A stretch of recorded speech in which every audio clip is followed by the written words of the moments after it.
Michael, you are live in 3, 2, 1.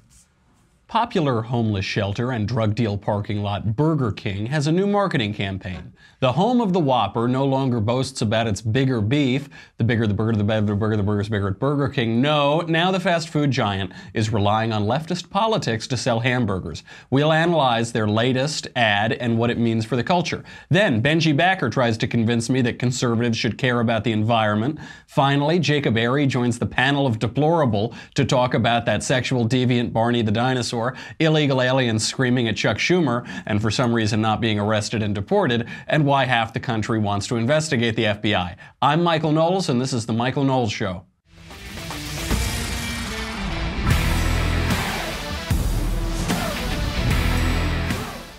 Before we get into Burger King and the culture, get ready. On Tuesday, January 30th, our president will speak to the nation in his second State of the Union address, a very exciting event. And you should watch it with us here at the Daily Wire.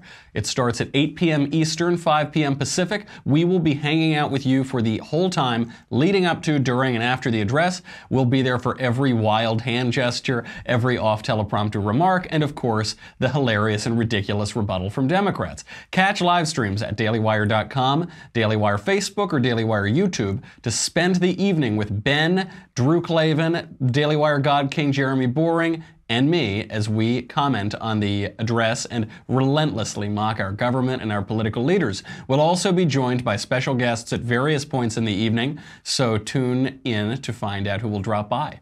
Again, that's next Tuesday, January 30th, 8 p.m. Eastern, 5 p.m. Pacific. Follow us on Facebook and YouTube and get notified when we go live so we can spend every absolutely forgettable moment together. It's a party you will not want to miss. Okay, and look, I want to get into this, but first, before I can, look at that shave. Look at that nice shave here. And I rarely even use shaving cream. I just I walk out of the shower, my eyes are half closed. I haven't had coffee or covfefe yet, so I just kind of go boom, boom, boom, boom, boom. But the reason that I don't rip up my entire face and have, blood everywhere is because of Dollar Shave Club. You have heard me talk about the amazing shave that I get from Dollar Shave Club, especially when I use their Dr. Carver's shave butter. This shave butter, I don't really know how to describe it. It's not like one of those big shaving creams, and it's not like that gel, which is not for cool guys, to say the least. No one wants that gel. It's so millennial. They want the shave butter. It is really, really good. I'm here to tell you that I'm never going to give up that membership. I'm actually adding more Dollar Shave Club products to my daily routine. So Dollar Shave Club makes products for your hair, your face, your skin, your shower, everything. And it's all really good stuff. One aspect of doing this show is I never get paid anything. I don't get a salary or, really anything. Sometimes they'll give me an extra fluffy cardboard box to sleep in on the sidewalk outside of the studio. But one advantage is that I'll occasionally get some freebies from sponsors. This Dollar Shave Club stuff is so good. It is the best razor I've ever used. They use only the finest premium ingredients, and they deliver it to you just like they do to your razors. So this means no more annoying trips to the store. In the old days, I would use the same razor blade for about 27 or 28 years in a row. This, you don't need that anymore. You just go, order it. It's very modern, very 21st century. You pay a low rate every month. They'll send everything right to your door. You don't have to cruise up and down the aisle looking, up at the shelves and figuring out where everything is.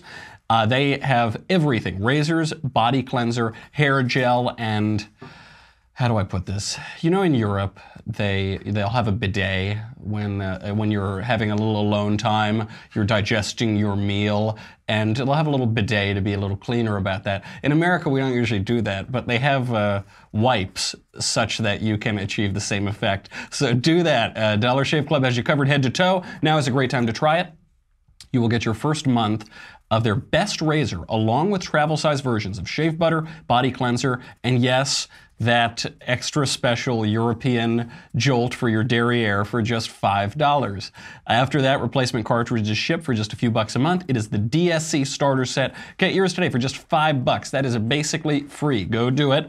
Get it exclusively at dollarshaveclub.com/covfefe. C-O-V-F-E-F-E. dollarshaveclub.com/covfefe. C-O-V-F-E-F-E. What is it, Marshall? dollarshaveclub.com/covfefe. Okay, let's get right into this. Today I want to talk about politics infecting every aspect of our culture. What it says about the millennial generation, what it says about our culture, what it says about the new slew of woke corporations. Here is Burger King's latest hamburger ad.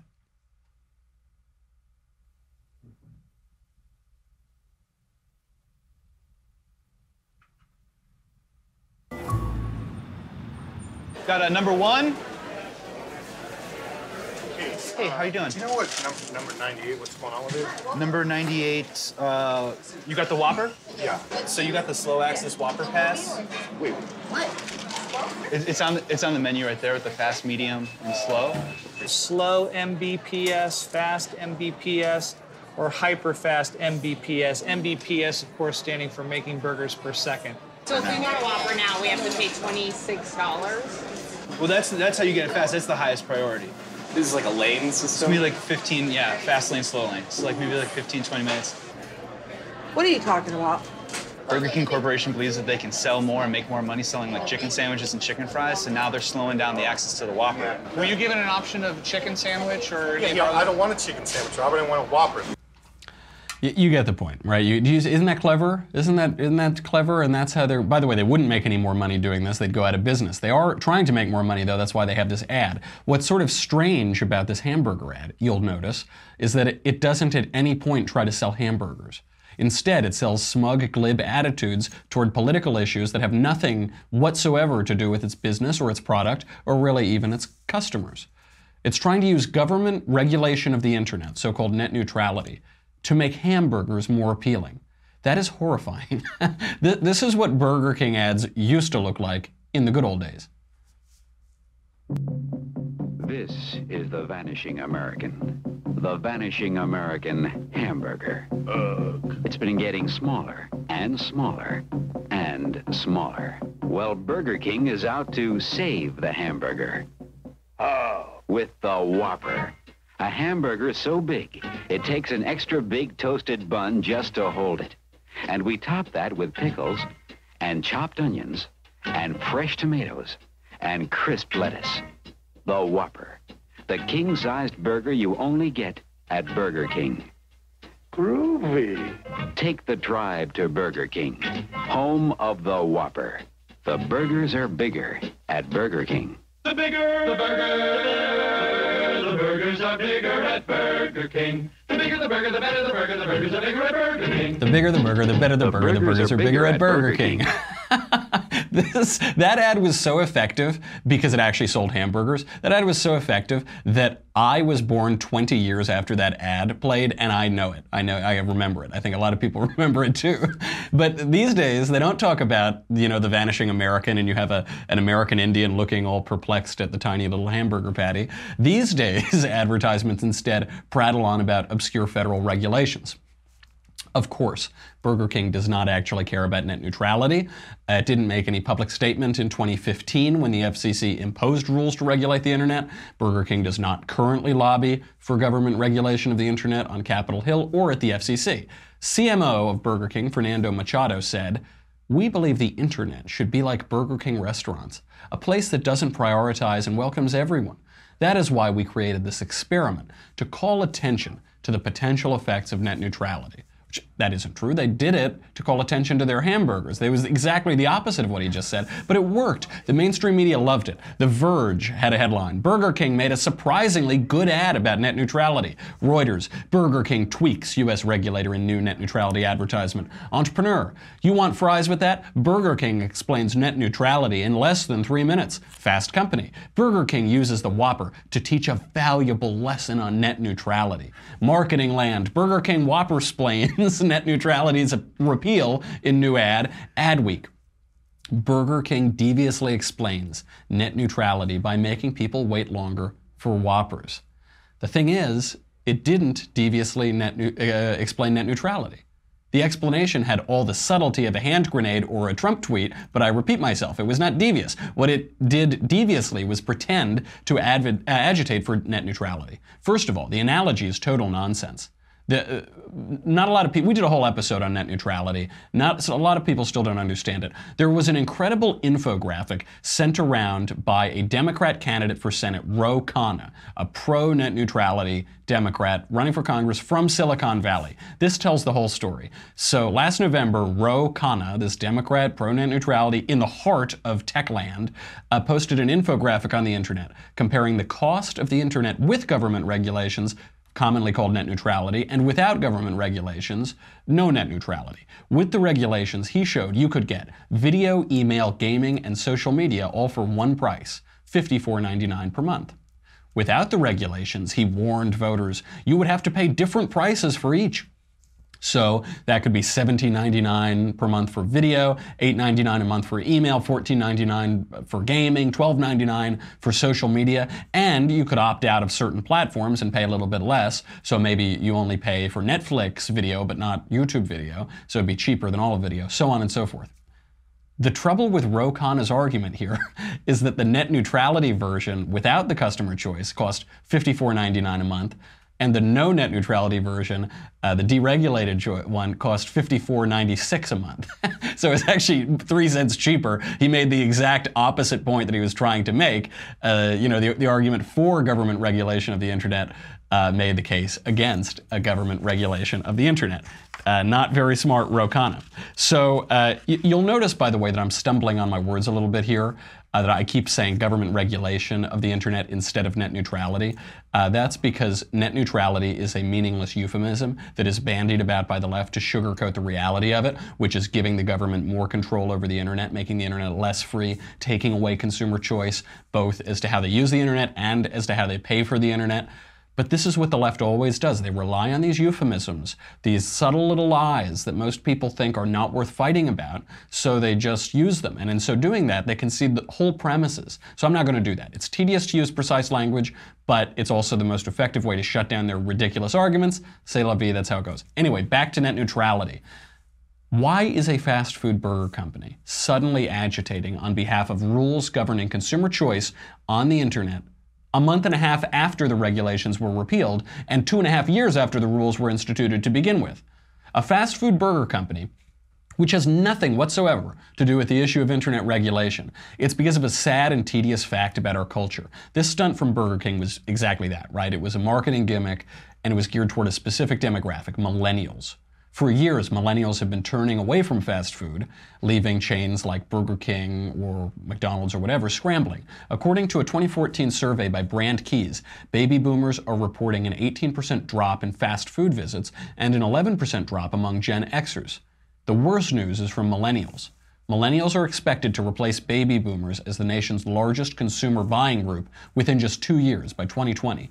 And millennials hate fast food. I don't. I love fast food. It's one of my guilty pleasures. Also stogies and booze and fatty Italian meats and yada, yada, yada, yada. Also fast food. I really like it. That said, most of my fellow millennials hate it. According to the 2014 survey, 89% of millennials prefer fast casual chains like Chipotle, even if those places cost more, which is absolutely insane. Arby's, Wendy's, McDonald's are about 7 million times better than Chipotle or whatever frou-frou rice and beans faux sophisticate millennials are willing to pay for. They don't give you Ebola. Do you remember? Didn't Chipotle give everybody Ebola a few years ago? Or E. coli or something, one of those things? Yeah. So fast casual places like Chipotle usually aren't even more expensive than fast food places. It's the same thing. You see the same thing on the coasts and in the country. It's people who prefer Dunkin' Donuts to Starbucks because Starbucks is supposedly too fancy or expensive. And Dunkin' Donuts, that's for the American Joe. But the two places cost the same amount of money, actually. So Starbucks just makes stronger coffee and has, 12-year-olds drinking milkshakes and a bunch of wannabe screenwriters on laptops and stuff. Dunkin' Donuts has more construction workers and donuts and things. They cost the same. So Robert Pasikoff, the founder and president of Brand Keys, which did that survey, he agrees that the price doesn't actually matter. He explains, you don't build brands or loyalty on the basis of price. That only works for commodities. So facing an existential threat from millennials not eating in their restaurants, not able to manipulate them on the basis of price or really even food, it's going to take a lot to turn a place that has boasted for 50 years, the bigger the burger, the better the burger is bigger at Burger King, into some artisanal, bespoke salad restaurant. So they tried to make the king look like a Brooklyn hipster with the big beard and the jewelry and the curls and everything. I'm not sure that worked either. So they have one tool at their disposal that sadly says a lot about our culture, and in particular the culture of millennials. They can virtue signal and sloganeer on politics. Sociologist Richard Florida explained, advertisers used to wonder how a spot would play in Peoria. Now they wonder how it'll play in Brooklyn. Rob Biacco, a creative executive at a major ad agency, he admitted the same thing. Marketers are increasingly relying on woke issue ads to target millennials. In a phrase, he says, creatives are trying to make their toilet paper save the world, even though sometimes a Pringle is just a Pringle. But for millennials, a Pringle can never just be a Pringle. Everything has become politicized and activist. Obviously, mainstream journalism, that was the first to go, the universities, now even the NFL, even Pepsi, even Burger King. It's a sad state of affairs. It says a lot about our culture. C.S. Lewis put it well. He said, a sick society must think much about politics, as a sick man must think about his digestion. To ignore the subject may be fatal cowardice for one as for the other. But if either comes to regard it as the natural food of the mind, if either forgets that we think of such things only in order to be able to think of something else, then what was undertaken for the sake of health has become itself a new and deadly disease.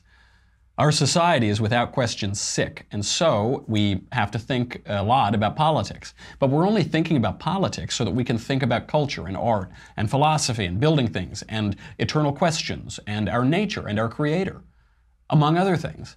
But advertisers have rightly determined that millennials are obsessed with politics, shallow politics at that. Not as a means, but as an end. And I think it's because they're using politics as a stand-in for something else. They're trying to place all of their identity and all of their hopes in politics. St. Augustine wrote about this. He said, you have made us for yourself, and our hearts are restless until they find their rest in thee, O Lord. Pascal put it in other words. There was once in man a true happiness, of which all that now remains is the empty print and trace. This he tries in vain to fill with everything around him, seeking in things that are not there the help he cannot find in those that are, though none can help, since this infinite abyss can be filled only with an infinite and immutable object, in other words, by God himself.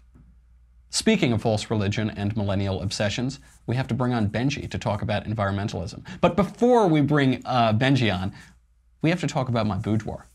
That's what we got to talk about, my bedding, baby. That's what we got to get to because we have a new advertiser. We have Boll & Branch sheets. This, I told you, look, I probably got more value in my Boll & Branch sheets than I will ever be paid by Ben or the Daily Wire. These sheets are so nice. I just tried them out. I've told you for a long time now, my fiancée and I have different opinions about bedding. I prefer beds that are a little firm and sheets that are nice and soft, and sweet little Elisa prefers beds that I'm not in.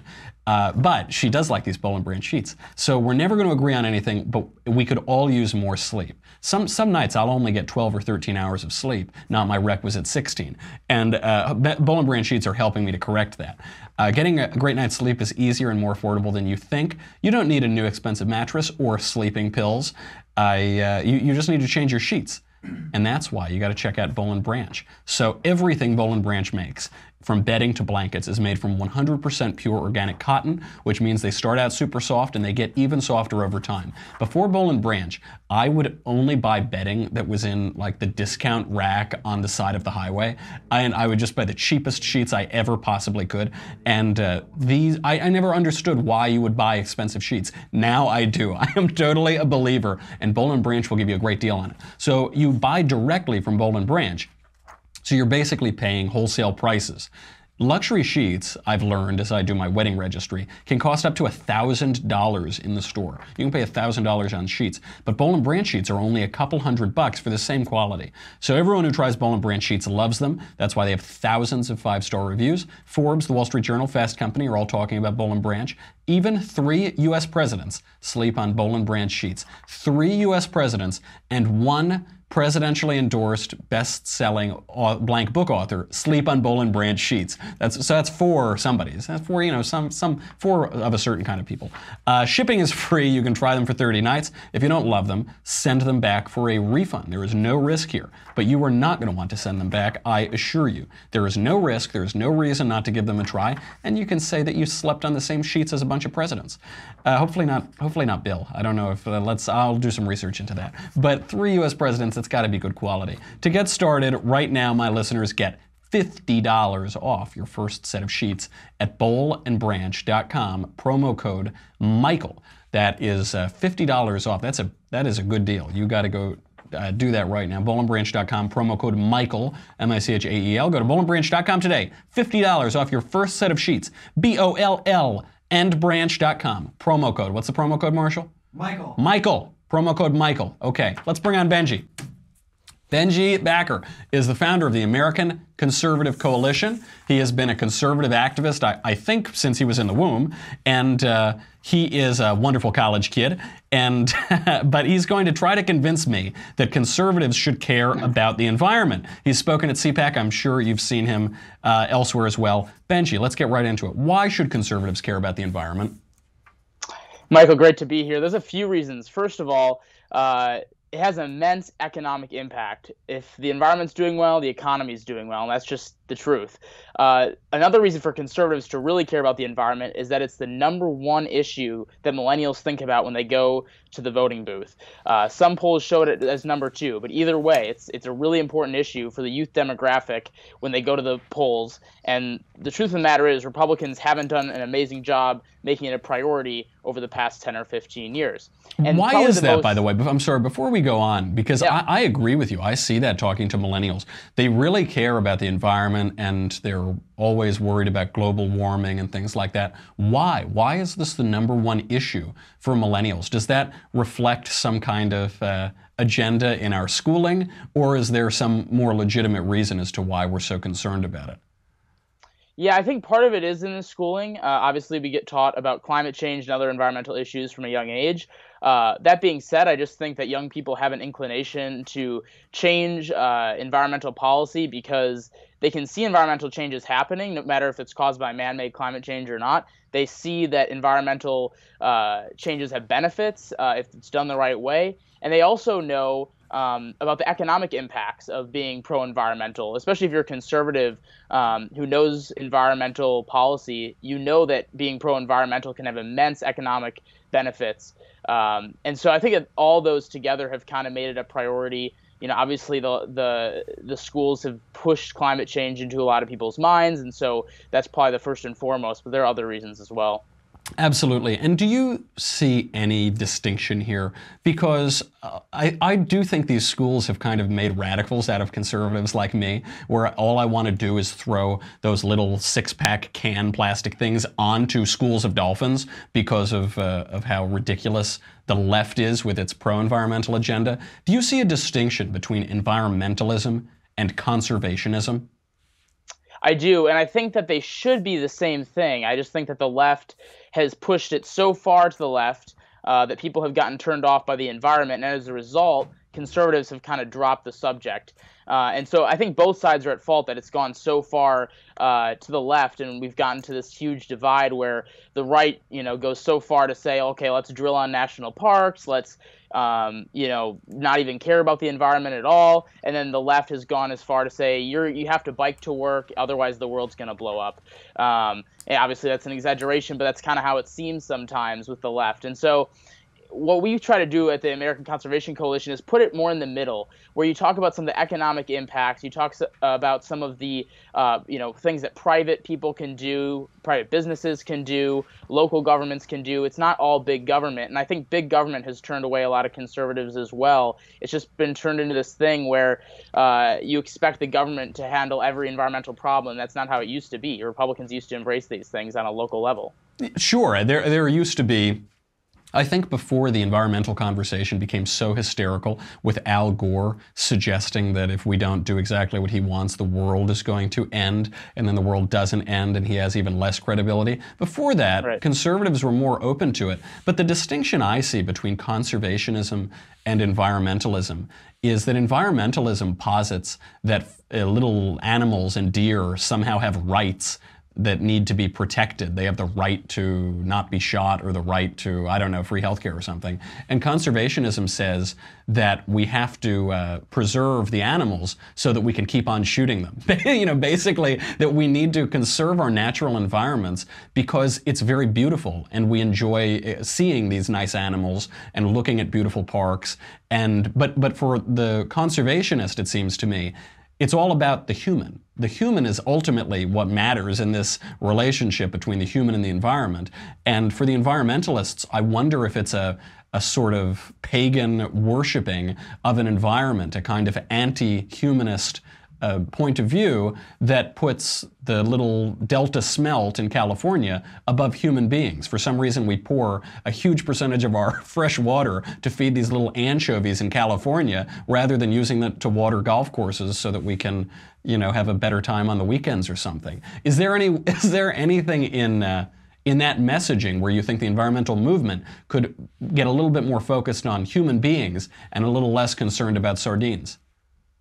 Yeah, actually, so the first thing I'll say is that I think everything's related. If you look at the study of science or just the environment in general, everything has an effect on one another. But the fact of the matter is that conservationists are the best environmental stewards out there. If it wasn't for hunters and fishers, we'd have overpopulation. Mm-hmm. The life cycle wouldn't happen between all the different animals and plants. And so when the environmental left goes after hunters and fishers, they just don't realize that they're imperative and so vital to keeping our environment going. It's a matter of understanding the life process and how that's all they all have to work together. It's not just punishing humans. There needs to be a cycle that goes around. And I think that the environmental left needs to realize that. On the right, people need to realize that at the same time, animals, plants, places of land, those all matter as well.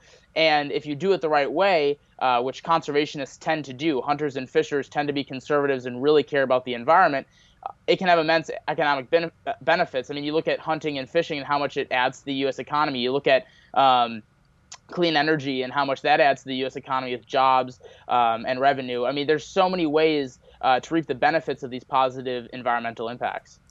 How do you think the Trump administration is doing on environmental matters? We've loved seeing Scott Pruitt deregulating, firing, I think, half of the EPA. Not so much for whatever impact that would have on the environment. We haven't seen much of one, but because he's slashing these awful bureaucrats who think that they can run our lives better than we can. Does Trump get a passing grade so far from green conservatives like you guys, or does he have work to do? I think he has a little bit of work to do. The administration itself actually has been pretty good, in my opinion. There's been a lot of good things that have been done. Ryan Zinke just did a hunting and shooting sports conservation council, which is very imperative to the future environmental success of the country. Actually, Congress, a lot of Republicans have put forward some really good legislation to help backlog the national parks for funding.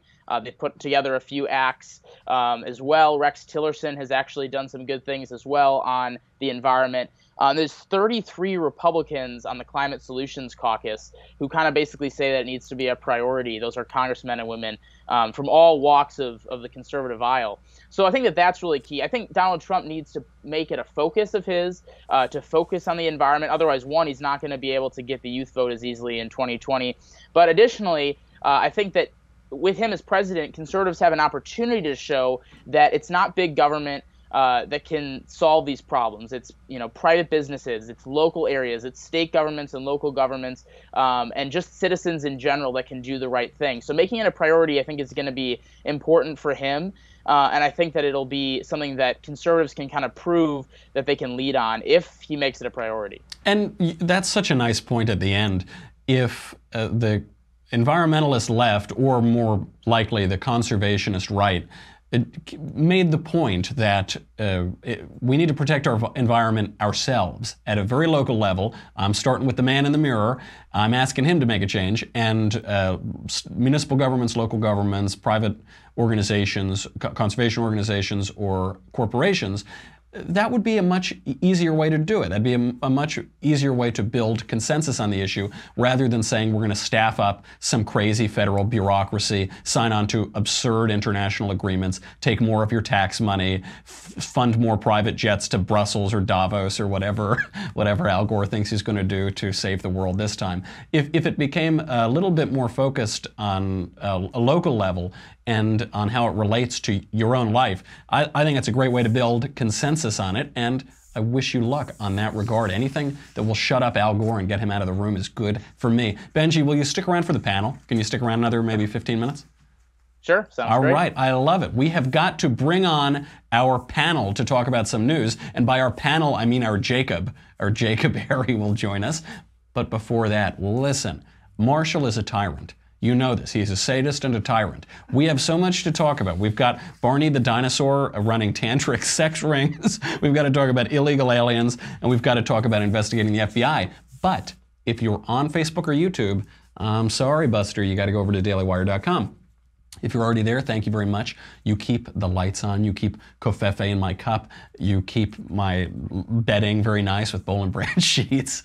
But if you don't go over there already, you got to do it. What will you get? Well, you'll get me. You'll get the Andrew Klavan Show. You get the Ben Shapiro Show. You'll get to ask questions for the conversation. I think I'm up next for that one, so you can do that. Ask questions in the mailbag. You can hang out with us during the State of the Union. That will be broadcast for everybody to see. But, we give special care to the Daily Wire members. But forget all of that. None of that matters.